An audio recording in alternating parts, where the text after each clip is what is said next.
Yeah, I'll just say a few words and then take your questions. Listen, when I first got involved with public service, I decided to run for Congress here in Dallas, in the district where I was born and raised. And it just so happened that there was a 22-year incumbent Republican who was there, and nobody thought we could win that race. And with a lot of hard work and a lot of folks from across this area, we were able to be successful. And I've always tried to keep in mind what I think is best for the folks who gave me a chance to chase my version of the American dream. I was raised here by a single mother, was a public school teacher. I went to public schools here in Dallas. My kids are in public school here in Dallas. This is our home. And this is the place that gave me a chance to go to Baylor and become captain of the team, to play in the NFL, become a civil rights lawyer, serve in the Obama administration, and in Congress. And I felt that in the context of this Senate race, that there's a certain responsibility that comes with folks placing their trust in you and believing in you enough to follow you, but also everywhere I went around the state, people would come up to me and tell me their stories, and they tell me about their hopes and their dreams and their struggles, and more than you would think, they would break down crying while they were doing that. And I think about some of the folks who told me their stories, like the small business owner in San Antonio who has a coffee shop, who told me about his daughter who has epilepsy and how he's worried about, because they have their health care through the Affordable Care Act exchanges, he's worried about the costs going up even more. Or the young woman in Corpus Christi who, after I was shucking oysters, she's a waitress there, she just came up to me and started telling me her story and just started crying and saying she was hoping to go back to school, but she started working because she had to pay some bills, and she just kept working and she couldn't stop. But seeing me, she thought that maybe she'd have a chance to go back to school now, and she wanted to talk about that. That responsibility means that I have to do what's best for the state, and in this case of a time when Donald Trump is daily putting at risk all of the things that we care most about, daily violating the Constitution, that we can't afford to go into this election divided. And so I made the difficult decision to end my Senate campaign, but the, in many ways for me, joyous decision to come home to Dallas and to continue to try and serve my home and my community. And I would go into the Congress immediately as one of the strongest voices, not only in the state, but in the country, to stand up to what Donald Trump is doing, yes, but also to speak some hard truths to the Democratic Party about some of the reforms that we have to put in place, about getting big money out of politics, about ending corruption, about reconnecting and focusing more on working people and affordability and what's going on for folks who are going through right now what I went through growing up. The Democratic Party has been seen in some cases as being too elite, too disconnected, and that is something that I want to correct and address. And we have to make sure that we restore faith in government. We restore faith that we can actually do big things. And that's what I want to try and do here in Dallas. So I'm happy to be here, and I want to say to the people of the 33rd District, this is a district that, in terms of the lines of it being drawn, should not exist. Let's be very clear.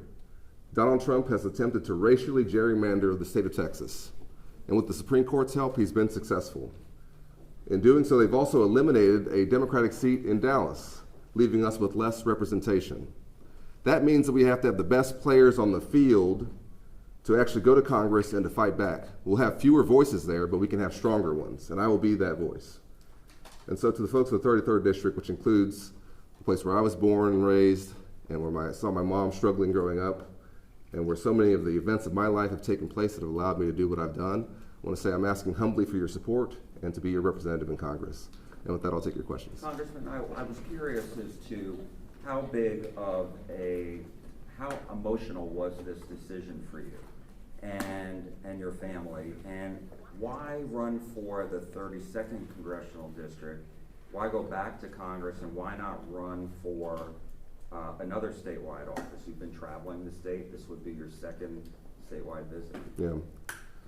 Well, I always approach this from a perspective of trying to do what I think is best as a public servant. And I prayerfully thought about how I could best serve in this moment. And I thought that a bruising primary and runoff that would have been guaranteed was not in the best interest of the state. And I also thought that, as I said, that folks have placed their trust in me over the years, and that with that trust comes a certain level of responsibility to do what's best for them. But that I could also continue to serve in a different way. And that I have important insights and important experience to bring back to Congress, to go in with much more knowledge, energy, and focus even than I did last time. And we got a lot done in my first 6 years in Congress. But I'm going in not just to leave things as they are. I want to shake it up. This Congress has completely abdicated its responsibilities. It's forgotten that it's Article 1 of the Constitution that deals with the Congress. They have completely, I think, left the American people wondering if there's any leadership at all out there. And I'm going to go into Congress with the help of the folks here, and if I'm so honored to be there, to be our nominee, as somebody who will be there to shake things up and to speak some hard truths to everyone, and to say, let's fix these things, let's get this back on the right track, and let's do it as well as we can together. Congressman, you want to avoid a Senate primary, a bruising Senate primary. You're still facing Julie Johnson, who's also running for 33. The LGBTQ PAC, you may have seen this last night, they said it's unconscionable for you. They said the last thing a Democrat should do is try to unseat the first openly LGBTQ member of Congress from Texas. They called it unconscionable. How are you going to tell Democratic primary voters you're different from Julie and they should elect you over her because you endorsed her? Let's be very clear. This is a totally new district. This is not a district that has any incumbent in it. I'm not running against anybody. I'm running for this district that, as I said, was racially gerrymandered by Donald Trump. There is no incumbent in the 33rd district other than Mark Vesey, which is in Fort Worth and parts of West Dallas. So this is an entirely new district, and one that encompasses much of Dallas County and the places that I've known and grown up in. And I'm well known here. And folks know my record of service. They know, I think, how I've approached doing this in a way that brings folks together, and that I've done it in a way that hopefully has some dignity to it. And so I'm going to be running on my record and what I can bring to the table. Anyone else who chooses to get into the race will have to do the same. But Democratic primary voters will see your name and her name on the ballot come March. What would you tell primary voters how you're different from her? Listen, I think it's not about her. It's not about anyone else. To me, I'm focused on what I know we have to do, which is that we have to root out the corruption and deal with the high costs and the risks to our Constitution that have placed us in a moment where we have to have our best players on the field. And I think I'm one of our best players, and I know what I'm going to do, and I know how to do it, and I look forward to doing it in Congress again.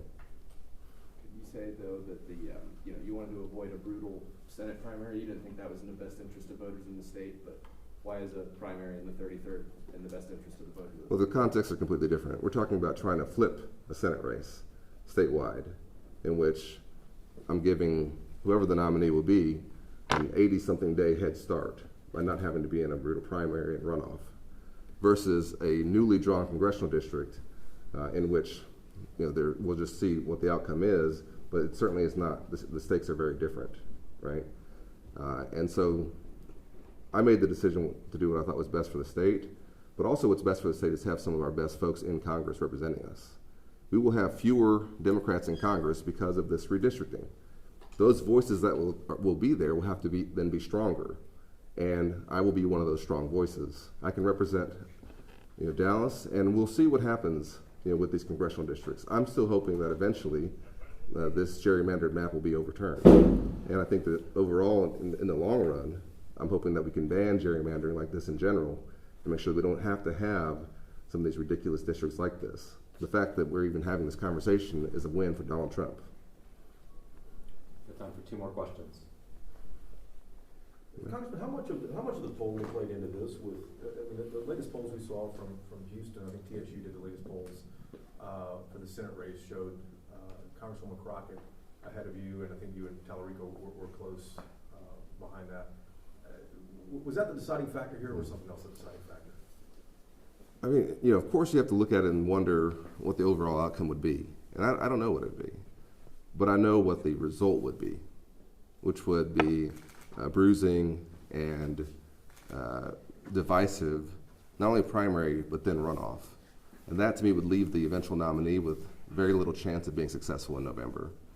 You know, I do have some experience with this, and I also know what it's going to take for us to have a breakthrough in a state where we haven't done this in some decades.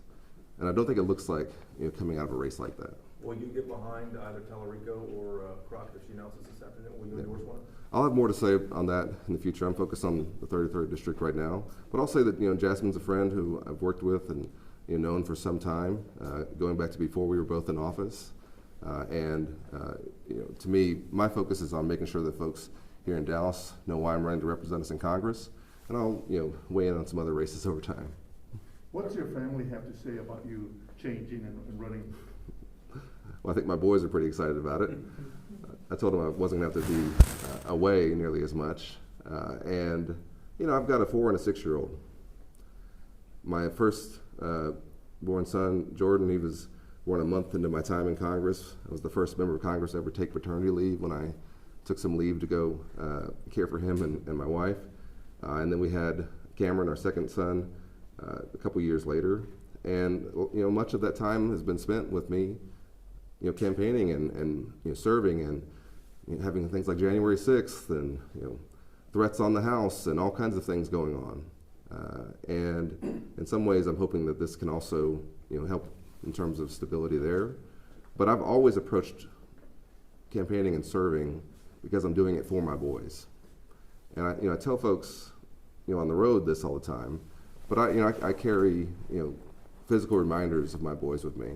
I have 2 little rocks that I keep in my pocket, because my boys collect rocks, and they bring them to me, and they know that wherever I go, when I put my hand in my pocket, I've got a reminder of them.